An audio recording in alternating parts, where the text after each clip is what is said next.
आपल्या प्रत्येकाच्या आयुष्यात एक तरी व्यक्ती अशी असते जी आपल्या खूप जवळची असते, आपली असते, जिच्या सोबत असताना कुठलाही संकोच नसतो की कसलेही वागण्या बोलण्याचे बंधन नसते. अगदी असाच होता तिचा अमित, तिचा जोडीदार, जो कधीच तिचा होऊ शकला नाही. अमित आणि प्रियाचे जीवापाड प्रेम होते एकमेकावर, पण नियतीला त्यांचे एकत्र येणे मान्य नव्हते. एका अपघातात अमित प्रियाला कायमची एकटी सोडून गेला आणि त्याच्या अशा जाण्याने कोलमडलेली प्रिया कितीही दुःख झाले तरी जगणे सोडून देता येत नाही म्हणून जगत होती. क्षणाक्षणाला तिला अमितची आठवण येई. त्याच्या आठवणीत रोज जिवंतपणे मरण यातना भोगत होती ती. अमितशिवाय प्रियाला दुसरे जगच नव्हते आणि त्याच्या अशा अकाली जाण्याने तर तिचे संपूर्ण जग हरवून गेले होते. बघता बघता एक तप लोटले, पण तरी ती अमितला विसरू नाही शकली.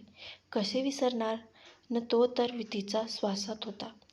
प्रियाचे असे एकटे राहणे पाहून तिच्या आप्तांना खूप दुःख होत होते. तिचा एकटेपणा दूर करण्यासाठी आटोकाट प्रयत्न करून त्यांनी प्रियाला लग्नासाठी तयार केले.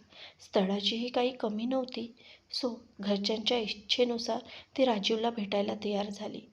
राजीव लग्नाच्या दृष्टीने एक परफेक्ट स्थळ, दिसायला बरा, सुशिक्षित, चांगली नोकरी, घरदार असलेला. प्रियाने जरी घरच्या दबावामुळे त्याला भेटायला होकार दिला असला तरी एक गोष्ट चांगली होती की शेवटचा निर्णय तिच्या हाती होता. दोघेही एक दोनदा भेटले. नाही म्हणायला प्रियावरचा ताण राजीवला जाणवत होता, पण त्याने समजूतपणा दाखवत तिला तिची वेळ दिली, तिच्या भावना समजून घेतल्या. राजीवचा हा समजूतदारपणा बघून प्रियाला बरे वाटले आणि मुख्य म्हणजे त्याला अमितविषयी सगळे माहीत होते म्हणून ती थोडी रिलॅक्स होती. जरी वरवर सगळे ठीक चालू होते तरी घाईघाईने निर्णय नको म्हणून प्रियाने थोडा वेळ मागितला. शेवटी ज्याच्यासोबत उर्वरित आयुष्य घालवायचे त्याला नीट समजून घेणे गरजेचे होते आणि त्यासाठी वेळ मिळेल तसे भेटणे, बोलणे चालू झाले राजीव आणि प्रियाचे. जसजसे वेळ जाऊ लागला प्रियाच्या लक्षात आले की राजीव असा नाही आहे जसे तो दाखवतोय. सुरुवातीचा समजूतदारपणा, सालसपणाचा बुरखा हळूहळू उतरू लागला होता त्याला प्रियाने त्याच्या इच्छेनुसार वागले पाहिजे होते. जरा काही मनाविरुद्ध झाले की टोचून आणि अपमानास्पद बोलू लागला होता तो. वरवर कितीही सुशिक्षित होता, पण जरा काही मनाविरुद्ध झाले की त्याच्या स्वतःवरचा ताबा सुटायचा.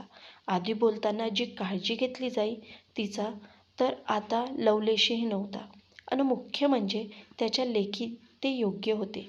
प्रियाने एक दोनदा समजवण्याचा प्रयत्न केला, पण व्यर्थ.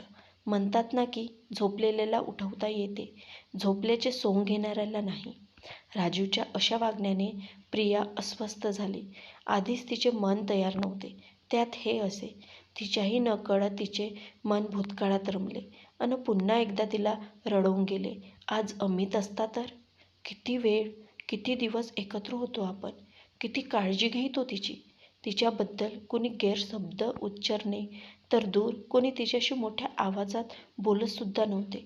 तो नेहमीच सर्वांशी प्रेमाने वागे, सर्वांची काळजी घेई. आता तो या जगात नव्हता, पण त्याच्या आठवणी तिच्या आयुष्यभराचा ठेवा होत्या. शेवटी प्रियाने खूप विचार करून निर्णय घेतला, आयुष्यात कधीच लग्न न करण्याचा आणि मुख्य म्हणजे कुणाच्याही दडपणाखाली न येण्याचा. राजीव आणि अमितची तुलना अशी नव्हती, पण अमितचे संस्कार, सगळ्यांना समजून घेण्याची लकब अमितचे पारडे भारी करत होते.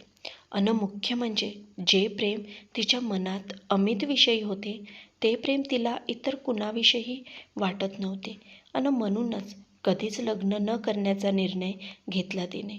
प्रियाचा निर्णय आधी कुणालाही मान्य नव्हता, पण हळूहळू तो तिने समजावला सगळ्यांना. कुणाला पटो न पटो, आवडो न आवडो, प्रियाची निवड झाली होती. तिच्या जोडीदार, तिच्या सोबती होता तिचा अमित आणि त्याच्या आठवणी, आणि त्या पुरेशा होत्या तिच्यासाठी पुढचं आयुष्य घालवण्यासाठी.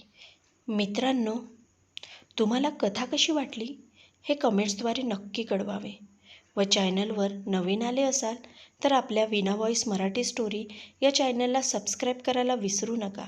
आपण संपूर्ण कथा शेवटपर्यंत ऐकल्यामुळे आपले मनापासून धन्यवाद.